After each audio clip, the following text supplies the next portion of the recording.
Mr. President, Mr. Secretary, Admiral Richardson, and thank you again, Admiral, for my honorary National Aviator selection. Officers and crew of the USS Gerald R. Ford, Mike Petters, Matt Mulheron, Jennifer Dunn, and my fellow Newport News shipbuilders, distinguished guests, and ladies and gentlemen, welcome. What a magnificent day this is for the young life of this mighty ship.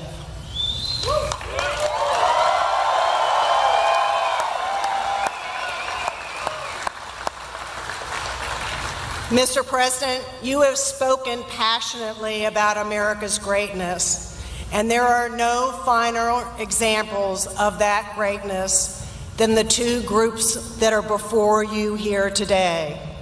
The crew of the USS Gerald R. Ford and the Newport News shipbuilders.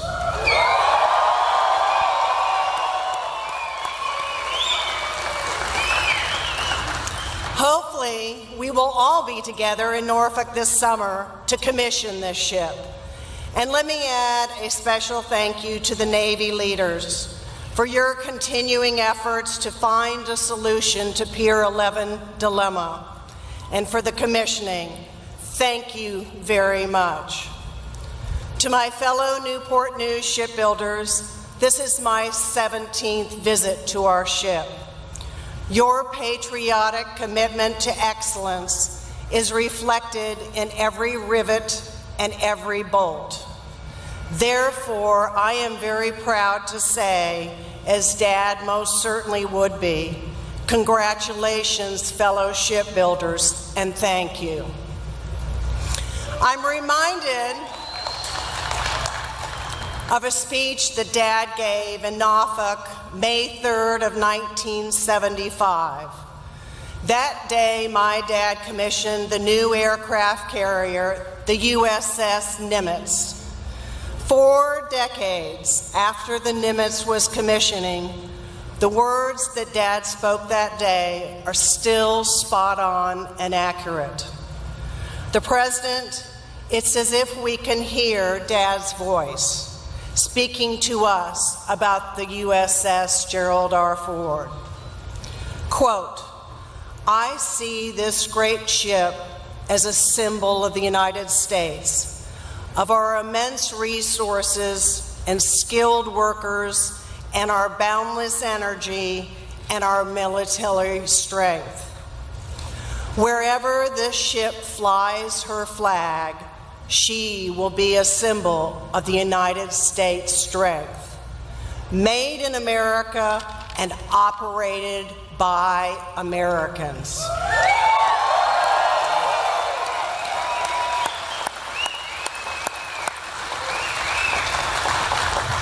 Whether her mission is one of defense, diplomacy, or humanity, this aircraft carrier will commend awe and admiration from some, caution from others, and respect from all, end quote. So, ladies and gentlemen, to those who threaten our homeland or our liberties, let the word go forth. Very soon, 100,000 tons of the most powerful warship ever known will report for duty to her Commander-in-Chief. Congratulations, crew members, and Godspeed. Therefore, ladies and gentlemen, as a ship sponsor of the USS Gerald R. Ford, and on behalf of the 38th President of the United States, it is a high honor to introduce and welcome to Dad's namesake aircraft carrier, the 45th President of the United States, Donald J. Trump.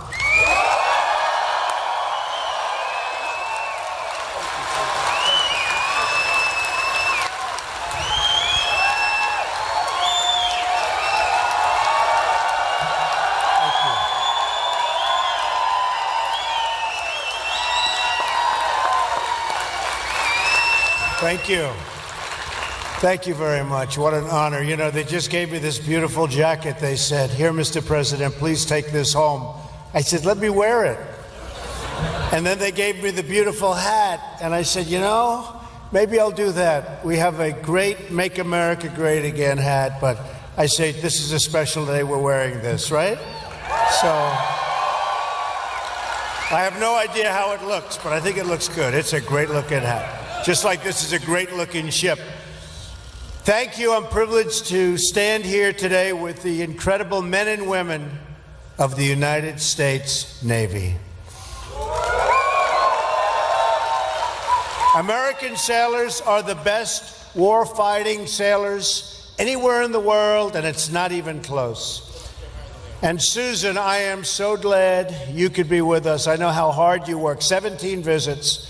And she wanted things done right, I will tell you. They told me she wanted this one done right in honor of both of her parents, who were great, great people. And we wanted to introduce this beautiful vessel to the American people, and I wanted to be here. I wanted to be with you.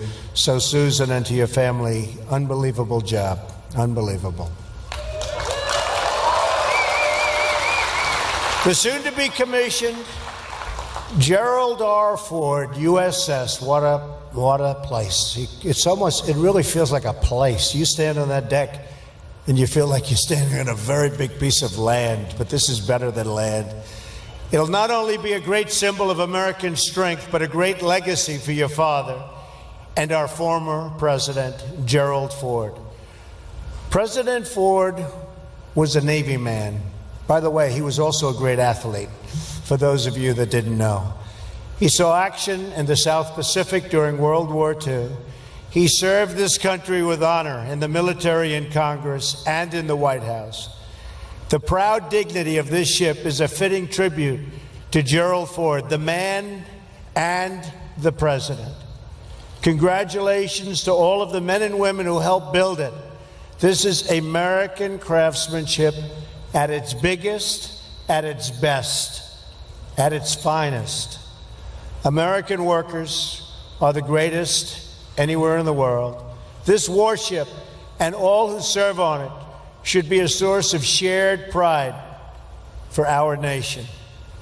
We're joined today, better believe it, right? Better believe it. Better believe it. And by the way, we're going to soon have more coming.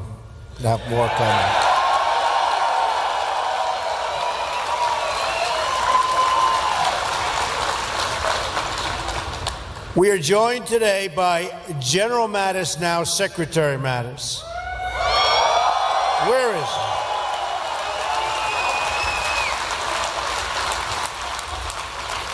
Who will be charged with overseeing this great rebuilding of our military might. We will give the men and women of America's armed services the resources you need to keep us safe.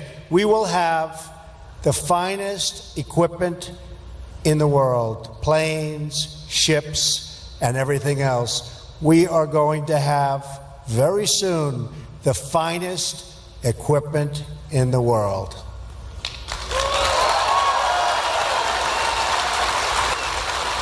We will give our military the tools you need to prevent war and, if required, to fight war and only do one thing.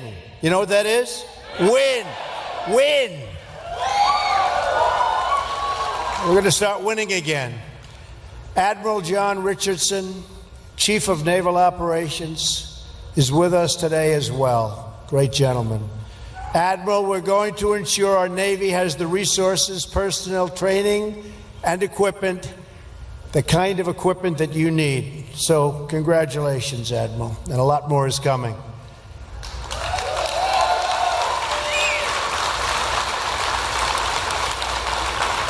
Let me congratulate Captain Richard McCormick, Commanding Officer of the Gerald R. Ford. This ship will make an extraordinary addition to the fleet, like no other. Like no other. Anywhere in the world, there's nothing like this. It represents the future of naval aviation. I have no greater privilege than to serve as your Commander-in-Chief and the Commander-in-Chief of the men and women of the United States military. Great people. Great, great people.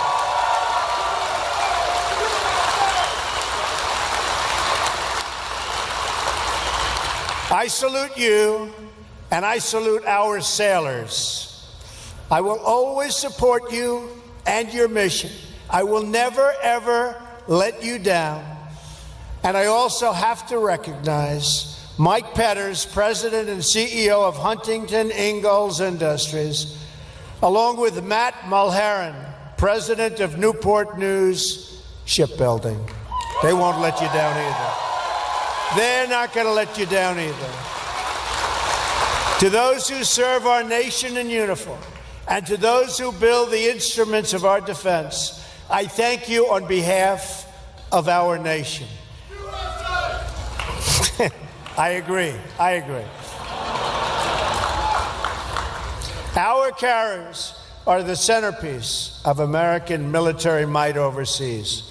We are standing today on 4.5 acres of combat power and sovereign U.S. territory, the likes of which there is nothing to compete.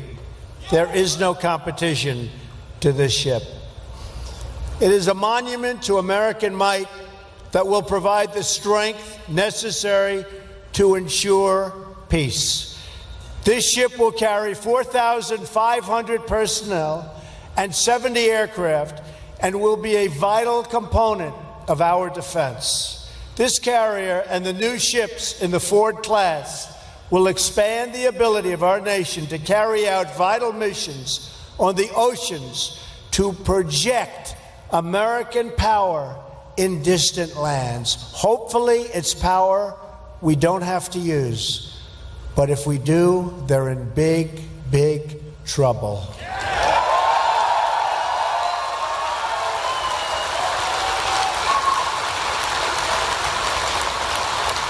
This great aircraft carrier provides essential capabilities to keep us safe from terrorism and take the fight to the enemy for many years in the future. The great Admiral Nimitz, who commanded the U.S. Pacific Fleet through the Second World War, once said, "It is the function of the Navy to carry the war to the enemy so that it will not be fought on U.S. soil." True.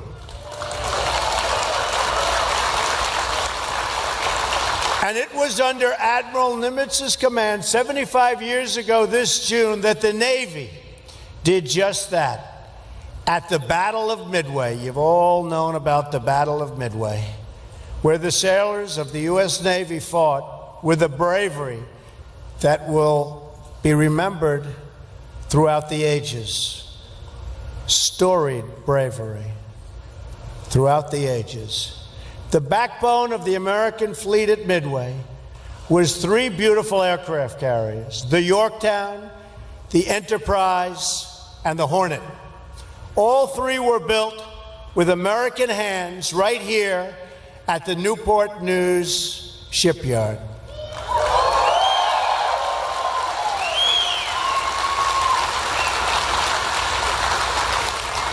At Midway, America was greatly outnumbered by, a lot. And its fleet badly damaged. But the heroic deeds changed the course of history. Many brave Americans died that day, and through their sacrifice, they turned the tide of the Pacific War. It was a tough tide. It was a big tide. It was a vicious tide, and they turned it. Countless other Americans in that war, some of them parents and grandparents to people in this room today, came home thanks to their very heroic deeds. The sailors at Midway are part of a long line of American heroes, an unbroken chain of patriots from each generation to the next, who rose to defend our flag and our freedom. That legacy continues today as American warriors protect our people from the threat of terrorism. On Tuesday, in my address to a joint session of Congress, I ask Congress to eliminate the defense sequester and to support my request for a great rebuilding of the United States military and the United States Navy.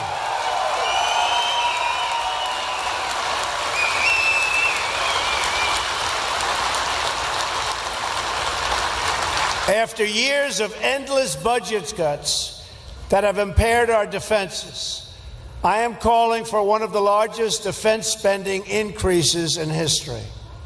And by eliminating the sequester and the uncertainty it creates, we will make it easier for the Navy to plan for the future and thus to control costs and get the best deals for the taxpayer, which of course is very important, right?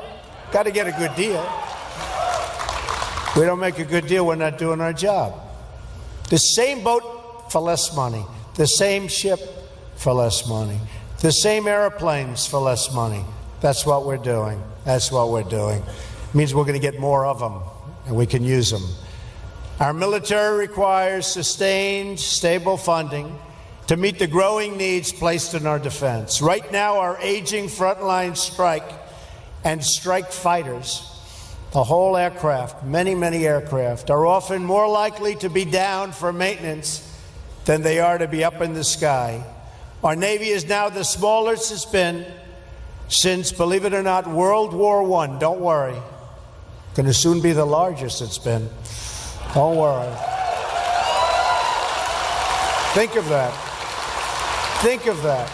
In these troubled times, our Navy is the smallest it's been since World War I. That's a long time ago. In fact, I just spoke with Navy and industry leaders and have discussed my plans to undertake a major expansion of our entire Navy fleet, including having the 12-carrier Navy we need.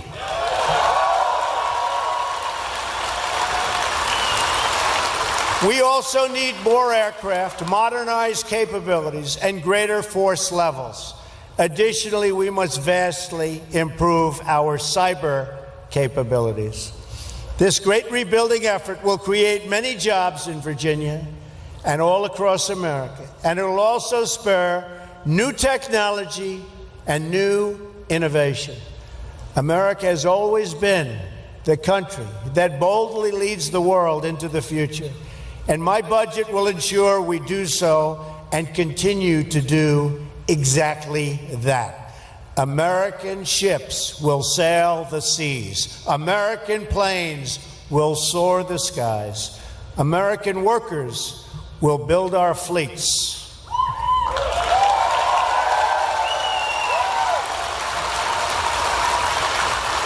And America's military will ensure that even though the darkest nights and throughout, a bright and glowing sun will always shine on our nation and on our people. Our Navy is great. Our Navy is great. Our people are great. Great.